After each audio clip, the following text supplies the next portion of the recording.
Previously, you learned how to lemmatize words using the lemmatise method. In this video, you learn how to lemmatize complete sentences. So, which means that you will find the lemma of each word in a sentence and then be able to compare two sentences if they are the same. So the lemma is the basic form of a word, as you learned in the previous video. Now, of course, so far we have simply done a simple comparison, such as if this lemma is equal to that lemma, but later on we will do more complex similarity comparisons, which will give us a certain value, a degree of similarity between two sentences, because sentences cannot always be exactly the same, but they could be similar to a certain degree, which tells us if this text is related to that text or not. But before we do the comparisons, of course, we have to lemmatize sentences in order to get better results. Of course, you can also compare two sentences using the similarity algorithms that I'll teach you in the next videos without lemmatizing, but with lemmatization you get more accurate results. So let's focus on lemmatization of sentences in this video. Now, you cannot simply use that code with a sentence. Let's say vegetables are types of plants. This will not work. Let me also download the WordNet dictionary first before I do the lemmatization. Port NLTK, so you have to do that anytime you restart the notebook, at least when using deep notes. If you're using a local Jupyter notebook, then that shouldn't be the case. You don't have to run that every time. So execute again. And let's check what lemma 1 is. So vegetables are types of plants. Nothing happened because this method is designed to get single words as inputs, not sentences. So we have to do something before we provide the words here. We have to first divide the sentence into words, also known as tokens, and this process is known as tokenization. So let me convert this using Shift Command or Control M. I'll convert it into a text cell. So tokenizing sentences. To tokenize sentences, you can use the nltk.wordTokenize method. This expects a string as input, so that would be this sentence. So I'm going to save that sentence here in a variable. Sentence is equal to that. Let me remove that part. And I have to execute this cell now to record this variable in the namespace. And this will not work for now because it's empty, so remove that. Tokenizing sentences, these will get a sentence as an input. If you want to save the result of this word tokenize method in a variable, then let's do sentence tokens. So we're getting the tokens of the sentence. And let me print them out here.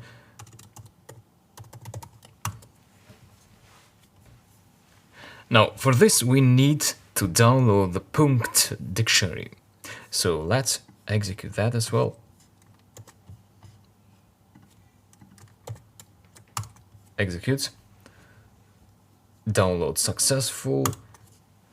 And this is the result. So it's a Python list made of different items. Each item is a string and it contains the parts of the sentence. So you could also do this splitting using the Python string method called split, but this method is more appropriate because it also takes into account different punctuations of language, of the English language in this case. So it will be more accurate in giving you a set of words for a sentence.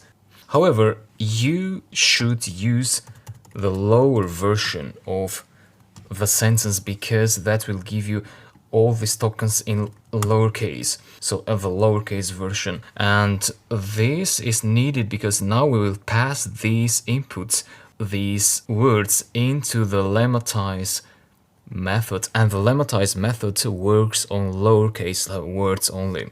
So let's lemmatize each of these words. For that, I think we need a for loop. So we need to iterate over each token. So for token in sentence tokens, and then point to the lemmatizer instance in here and call the lemmatize method, which expects two arguments. The first one is the word, so the token in this case, that, and then that in the next iteration, and so on. So the token and the tag, which could be a verb, could be a noun. The problem is we don't know whether each token will be a noun or a verb or an adjective. So let's try first with n as the second argument and just print lemma just to see what's going on here. So vegetable was successfully lemmatized. You see, from vegetables we got vegetable, but R is not lemmatized. The lemma of R should be B, but it's not B here. So if we change to V, then we get B for the verb, but not the lemma, the correct lemma for vegetables. So we need to provide this in a dynamic fashion. For that, we need, in this upper cell here, I'm going to create tags, pause tags, for each of these tokens. Pause means part of speech. So part of speech tags. You'll see what these are. You need to use nltk.pause tag, that method, which expects a list. So sentence tokens, in this case, that one, that's lists. And then I'm just going to print this out, and this is the output. You might get an error saying that you need to execute nltk download something, a dataset, so just execute that and then execute this code again if you got that error instead of this list. So in my case, I had downloaded before, so no errors. This is the output. So this is a list of tuples. Each tuple has two items. The first item is the token of the input list. So vegetables are types of plants and the period. And the second item is the tag. Now we're interested about the first letter of the tag. And for the first item is N, which means it's a noun. Vegetables is a noun. R is a verb. Types is a noun. Of is a preposition. EI is the code for the prepositions. Plants is a noun also. If we had adjectives here, we would get A for adjectives and R for adverbs. Now let's make use of that list of tuples in our for loop here to extract that first letter from each tuple. For that, we need to iterate over both the sentence tokens list and also the post tags list. So they have the same number of items. 1, 2, 3, 4, 5, 6. 1, 2, 3, 4, 5, 6. They always will have the same number of items because we're talking about the same sentence tokens. So to iterate over two sequences at the same time, you need to wrap them into parentheses and use zip. And then you need two variables. So for token, pause tag, in zip sentence tokens pause tags, and then we do the rest. So in the first iteration, token will be equal to vegetables and post tag will be equal to that tuple. So then we can put vegetables here, and then in here, instead of that, we put the dynamic post tag. But be careful here because post tag is the tuple, the entire tuple. What we want is the second item of the tuple. So we say 1 there, the index 1, which gives us that string NNS, and then we want the first item of that string. So we only want the N. Therefore we say 0 here, and we want the N to be lowercase. So we say dot lower. That is equal to lowercase n in the first iteration. In the second iteration, it will be a lowercase v, and so on. And then we print the lemma. So I execute that, and I get this output. Vegetable, so vegetables was converted into vegetable, vegetables to vegetable, R to B, so far so good, types to type, and then of is not converted at all. We get this error, key error. And if you see the error, the entire error, you'll find out that the reason for this is of doesn't have a lemma. So this method here will not work for prepositions. Therefore, we need to make this more intelligent and check if post tags, so let me copy that, if that in a list of N and V and A for adjectives and R for adverbs. So if the post tags is one of those, because only these have lemmas, not I, for example, only in that case we want to find out the lemma and print out the lemma. Else we just print out the token as it is. If I execute that now, we will get this.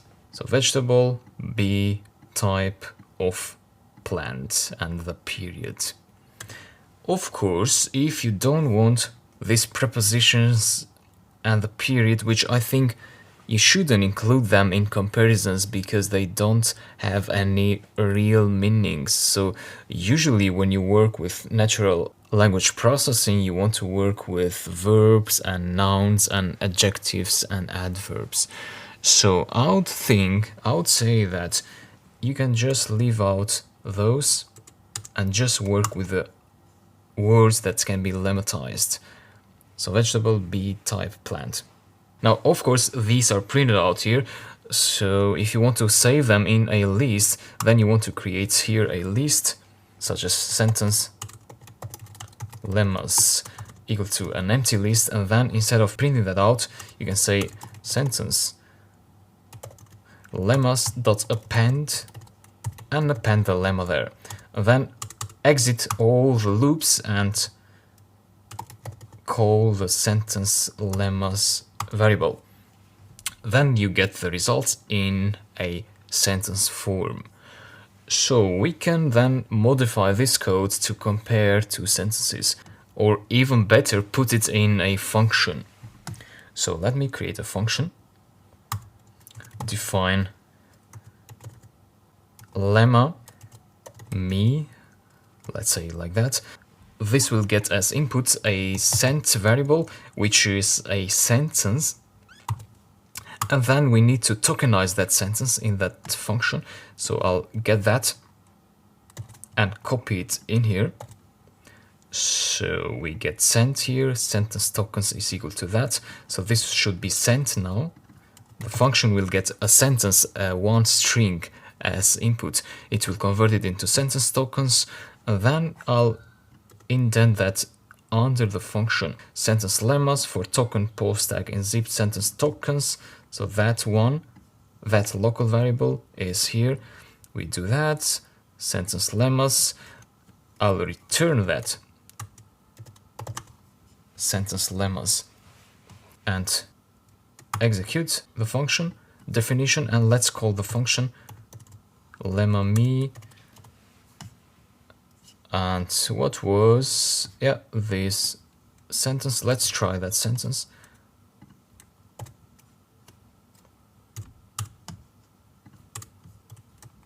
Execute, and we get the tokens of that sentence. If we try to change that or save that into a variable L1, right, L1 is that, and use the function again, L2, with another input string, lemma me is the name of the function, and this time let's say a vegetable is a type of plant. L2 here. It seems we didn't get the correct results because we have this variable here, which is also a global variable, so things are getting messed up in here. And this is the case sometimes with Jupyter notebooks. So I'm going to refresh this page. You can, if you're locally, you can restart your notebook. And then what I'll do is I'll just execute this function only. Of course, first import NLTK. So I'll execute only this so that I don't get that sentence tokens variable in the namespace. Then execute that. L1 is vegetable, B type plant. L2 is, oh, we got these results. A vegetable is type. So it seems it's not working because the post tags were created in here for this tokens. So we want to also get that post tags and put it under sentence tokens. So we create sentence tokens in here, and then we create, using those sentence tokens, we create post tags, and then use those post tags in here. So it didn't work because post tags was being used with a previous sentence since it was defined globally. So with this sentence, now it should work. But you need to execute the function again, and then execute that, and then execute that. Now we see that the tokens are the same. So we can compare these two variables if they are the same, of course, and we get true. So that is how we compare two sentences using natural language processing. Of course, this is an exact comparison, as I mentioned in the beginning of the video. This doesn't give us a percentage and a coefficient of similarity. For that, we're going to compare two sentences in the next video and get a coefficient of similarity. And then we can put a threshold. We can say if this coefficient is greater than this, then these sentences are the same, and so on. So I'll talk to you in the next video.